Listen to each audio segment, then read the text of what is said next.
वैसे कुरान में जो स्टार्ट में है वो अल्लाह ताला ने फरमाया कि तुम्हारी माएँ तुम्हारे लिए हराम है, तुम्हारी बेटियां, तुम्हारी बहनें और तुम्हारे भाई की बेटियां यानी भतीजियां और तुम्हारी भांजियां, ये तुम्हारे लिए हराम है।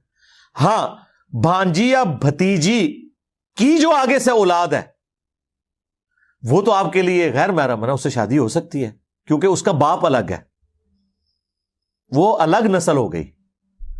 तो भतीजी या भांजी से शादी तो नहीं होगी क्योंकि वो आपकी महरम है।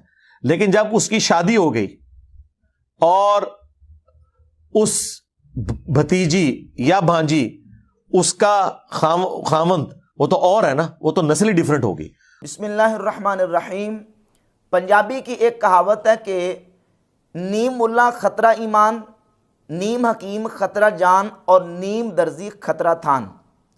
ये कहावत मिर्ज़ा जलमी के ऊपर पूरी ऐन सादिक आती है। मिर्ज़ा जलमी का हाल भी यही है।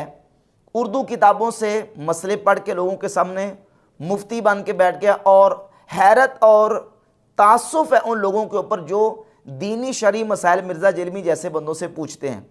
अभी इससे एक मसला पूछा गया है कि आया भांजी और भतीजी की बेटी के साथ निकाह हो सकता है कि नहीं। तो मिर्ज़ा जलमी ने जो मसला बयान किया वो ये है कि भांजी और भतीजी की बेटी के साथ निकाह हो सकता है। 15वीं सदी के अंदर मिर्ज़ा जलमी ने जो मसला बयान किया है, इस्लाम की साबिका 14 सदियों के अंदर, बल्कि 15वीं सदी के अंदर भी मिर्ज़ा जलमी के अलावा किसी ने यह मसला बयान नहीं किया। मुजमा अलैह और मुत्तफ़क़ुन अलैह ये मसला है कि भांजी और भतीजी की बेटी के साथ निकाह हराम है। जो हुक्म भांजी का भतीजी का है वही उनकी आगे बेटियों का हुक्म है।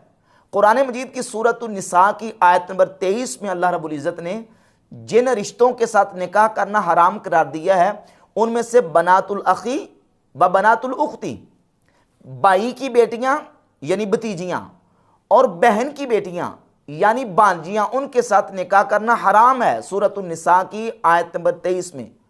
और भाई की बेटियों और बहन की बेटियों यानी भतीजियों और भांजियों से मुराद वो सारी की सारी बेटियां हैं जो भांजियों से आगे चलती हैं, यानी भांजी की बेटियां, फिर बेटी की बेटियां और फिर बेटी की बेटियां। वह इन सफल ना अगरचे नीचे तक हो।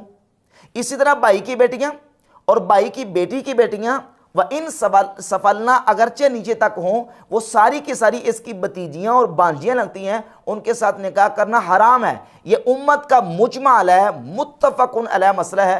लेकिन मिर्ज़ा जलमी अपनी ज़रब तकसीम करके इसने इस मसले का जो जवाब दिया वो ये है कि भांजी और भतीजी की बेटी के साथ निकाह करना जायज़ है। ला हौला वला कुव्वता इल्ला बिल्लाह। एक मुजमा अलैह और जिस पर उम्मत का इजमा और इत्तिफाक है, उस हराम रिश्ते को मिर्ज़ा जलमी ने 15वीं सदी में हलाल करने की कोशिश की है। इस पर मैं एक तो हवाला जात आपके सामने पेश कर देता हूँ। एक तो कुरान मजीद की सूरत निसा की आयत नंबर 23 में अल्लाह रब्बुल इज़्ज़त ने बनातुल अखी व बनातुल उख्ती का जिक्र फरमाया और तफासीर तमाम उठाकर देख ले। मुफस्सिरीन ने लिखा, ये इमाम अलाउद्दीन कासानी की किताब है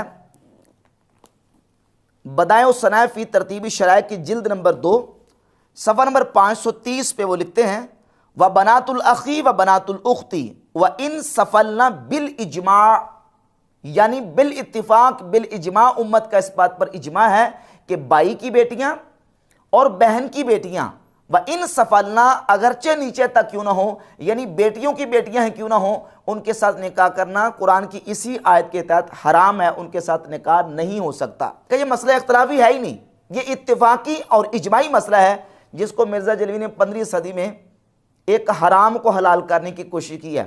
रसूलुल्लाह सल्लल्लाहु अलैहि वसल्लम ने ऐसे ही लोगों के लिए इरशाद फरमाया था। सही बुखारी के अंदर 100 नंबर हदीस है। इरशाद फरमाया, इन्नल्लाह ला यक़बिदुल इल्म इंतिज़ाअन यंतज़िउहु मिनल इबाद। अल्लाह रब्बुल इज़्ज़त बंदों से ऐसे ही अचानक इल्म को उचक नहीं लेगा, वलाकिन यक़बिदुल इल्म बिक़ब्दिल उलमा।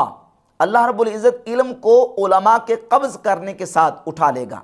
ये नहीं होगा कि किताबें ख़त्म हो जाएंगी, किताबें उठ जाएंगी।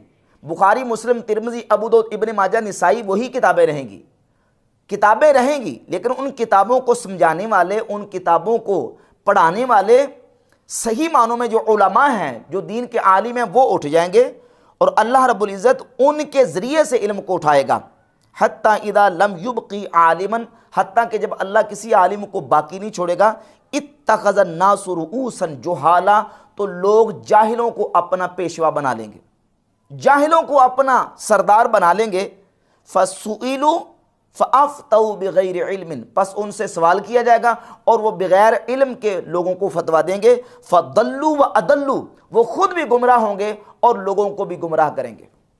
और यही हाल मिर्ज़ा जेलमी और मिर्ज़ा जेलमी के ब्लाइंड फॉलोअर्स का है। मिर्ज़ा जेलमी बगैर इल्म के फतवे दिए जा रहा है और ब्लाइंड फॉलोअर जो पर्चियाँ लिख लिख के मिर्ज़ा से सवालात कर रहे हैं, और इत्तखज़ अन्नासु रुऊसन जुहाला का जो अमली मुजाहरा है वो लोगों के सामने 15वीं सदी में पेश कर रहे हैं।